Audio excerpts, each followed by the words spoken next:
Oke, setelah 7 hari saya absen membuat video karena memang saya memanfaatkan liburan Lebaran kemarin untuk berkumpul dengan keluarga dan juga pergi keluar kota. Jadi saya nggak bisa membuat video. Tapi untuk kalian semua yang merayakan Idul Fitri, Lebaran, saya mengucapkan minal aidin wal faidin, mohon maaf lahir dan batin. Dan juga untuk kalian semua yang akan kembali lagi mudik keluar kota, kembali lagi ke pekerjaannya, semoga sampai tujuan dengan selamat dan tetap menjaga protokol kesehatan ya itu. Jadi setelah 7 hari saya nggak buat video, banyak berita-berita yang cukup menarik untuk saya bahas di sini, terutama dari Bali United. Kita langsung bahas dulu. Bali United secara resmi telah kehilangan Stefano Lillipali. Tapi memang rumor ini sudah saya jelaskan juga, pernah saya bahas di video sebelum ini, bahwa memang Stefano Lillipali gosipnya akan ke Persis Solo. Ya, tapi kehilangan Stefano Lillipali artinya sayap kiri dari Bali United ini ada kekosongan ya, karena boleh dibilang Lillipali ini kan pemain yang cukup inti, selalu dimainkan di sebelah kiri dan kontribusinya juga cukup bagus, terbukti ya memberikan gelar kepada Bali United juara BRI Liga 1 melalui assist ataupun golnya. Jadi dengan kehilangan Stefano Lillipali tentunya siapakah pemain yang bisa menggantikannya ya, atau minimal mengimbangkan lah permainan dari Stefano Lillipali. Karena Bali United secara resmi juga mendatangkan Hendra Adibayau ya, ini pemain dari Persikabo Bogor. Saya sudah melihat juga cara permainannya bersama Persikabo Bogor. Pemain ini memiliki speed yang cukup bagus, skillnya juga oke. Lalu visi dan misinya ya boleh dikatakan standar lah, masih cukup oke. Jadi semoga harapan dari Bali United dengan mendatangkan Hendra Adibayau ini bisa menggantikan posisi dari Stefano Lillipali ya. Lalu dari Bali United ini resmi membeli kiper dari Madura United yaitu Emrido Zazulie ya. Ini usianya masih 29 tahun, artinya sedang matang-matangnya, tapi kita tinggal tunggu apakah bisa menjadi pemain inti, tapi tentunya kalau menurut saya lebih ke mungkin pelapis juga bisa ya. Lalu next, Bali United juga ada rumor, ini cukup menarik juga, akan mendatangkan Ardi Idrus ya. Dan kalau misalkan Adri Idrus ini datang, artinya kan stok di sayap kiri dari Bali United ada Ricky Fajrin juga. Dan Adri Idrus sebenarnya penampilan paling bagusnya ya sebelah kiri, bukan sebelah kanan. Dan tentunya ini bisa menjadi persaingan antara Ricky Fajrin dan juga Ardi Idrus di sebelah kiri. Tapi kalau misalkan memang didatangkan ya artinya stok dari bench Bali United di pemain belakang ya cukup bagus. Ditambah Bali United juga ada rumor ingin mendatangkan Jajang Mulyana ya, ini back dari Bayangkara di musim kemarin yang membawa Bayangkara peringkat ketiga dan usianya juga 33 tahun. Tentunya ini sedang matang-matangnya pemain defender. Jadi tinggal kita tunggu apakah Jajang Mulyana akan dibawa ke Bali United.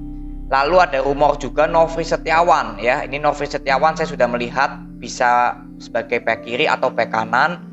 Dan jika misalkan memang didatangkan, karena ini kan bersifat free transfer ya, tidak diperpanjang oleh Persija. Jadi kalau memang resmi didatangkan ke Bali United, ya itu bench dari lini belakang dari Bali United cukup bagus ya, karena banyak pelapisnya dan benchnya tentunya sangat kuat. Lalu next ada rumor juga dari Bali United akan mendatangkan Ramdhani Lestaluhu. Ini usianya 30 tahun, tapi saya sudah melihat bermain bersama Persija di season pertama, lalu di pertengahan musim pindah ke PSS Sleman ya. Tapi memang kalau boleh saya lihat permainannya sudah banyak sekali penurunan karena memang sudah jarang dimainkan juga bersama Persija dan PSS Sleman. Jadi misalkan memang didatangkan oleh Bali United ya mungkin Ramdhani Lestaluhu bisa menjadi pemain pelapis untuk pemain tengah ya, bahkan gelandang bertahan pun juga bisa.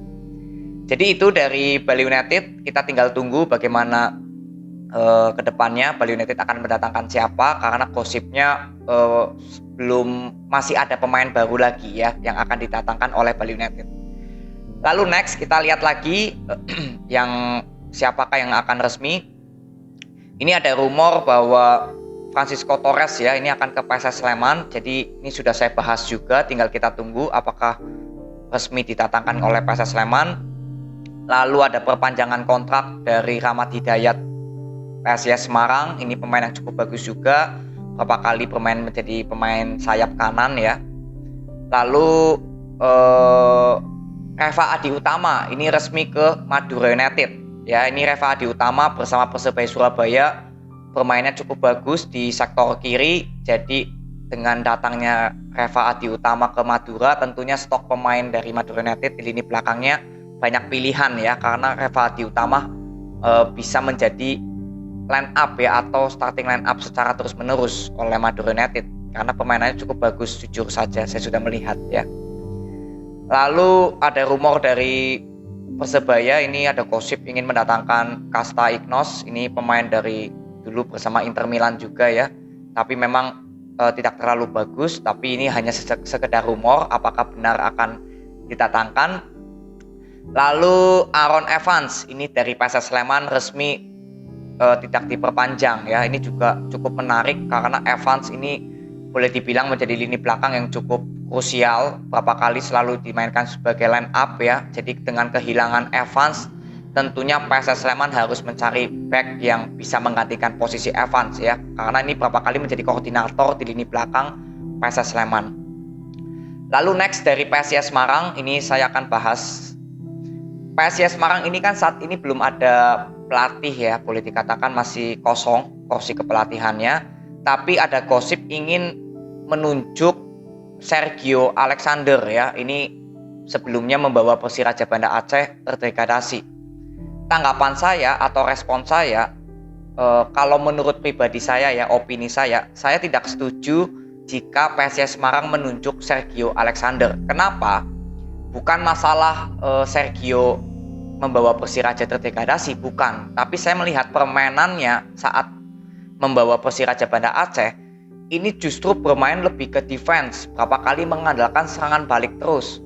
Dan saya sudah beberapa kali melihat PSIS Semarang saat masih ditangani oleh Imran Nahamaruri, permainan dari PSIS Semarang itu sangat bagus jika melalui bola possession. Jadi benar-benar tidak mengandalkan serangan balik. Karena setelah PSIS Semarang memecat Imran Nahamaruri, ini kan berapa kali ganti pelatih ya PSIS Semarang, benar-benar tidak terlihat karakteristik atau ciri khas permainan dari PSIS Semarang. Memang pertahanan dari PSIS Semarang cukup bagus di setengah musim kemarin, tapi untuk masalah mencetak gol itu sangat minim. Beda dengan di saat dipegang oleh Imran. Nah, dengan ditunjuknya misalkan ya Sergio datang ke PSIS Semarang, saya sudah beberapa kali lihat ini benar-benar pelatih yang tidak memiliki karakteristik atau ciri khas permainannya ini bagaimana. Karena saya memantau Persiraja Banda Aceh itu boleh dikatakan 7 pertandingan terakhir sebelum terdegradasi.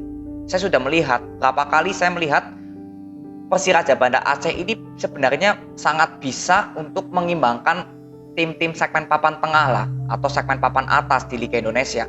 Tapi Sergio justru tidak ingin mengambil resiko karena Persiraja Banda Aceh saat itu kan terdegradasi ya, masih ada harapan lolos lah, tapi justru bermain defense, parkir bis, mengandalkan serangan balik. Padahal pemain dari Persiraja Banda Aceh pun kalau boleh saya bilang cukup bagus juga, terutama Jaja ya. Tapi ya inilah kenapa saya tidak setuju jika Sergio Alexander didatangkan ke PSIS Semarang, karena Sergio Alexander menurut saya tidak memiliki integritas atau ciri khas lah untuk strateginya ini apa. Minim strategi kalau boleh saya katakan. Banyak mengandalkan serangan balik, passing-passingnya juga nggak terstruktur, cara melakukan serangan, membangun serangan juga terlihat tidak terorganisir.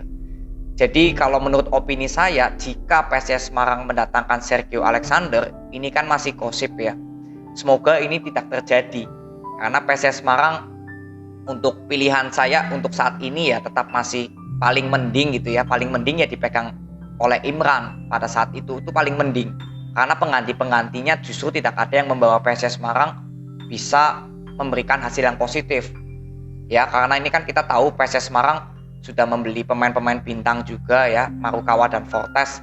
Jangan sampai dengan pemain-pemain yang cukup bagus terus menunjuk pelatih Sergio Alexander ini ya mengandalkan serangan balik, tidak memiliki ciri khas permainannya lah, boleh dibilang miskin taktik pelatih ini kalau yang saya lihat. Ini menurut opini saya.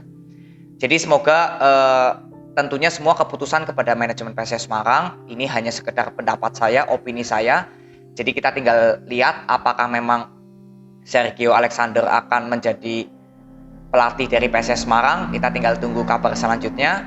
Jadi itu aja berita yang saya bisa bagikan kepada kalian. Saya belum mendapatkan informasi yang lebih lanjut. Jadi kalau ada transfer update yang lebih terlihat menarik akan saya bahas di video berikutnya. Jadi itu aja, terima kasih yang sudah menonton sampai akhir. Respect banget buat kalian. Nanti kita ketemu di video berikutnya. See you.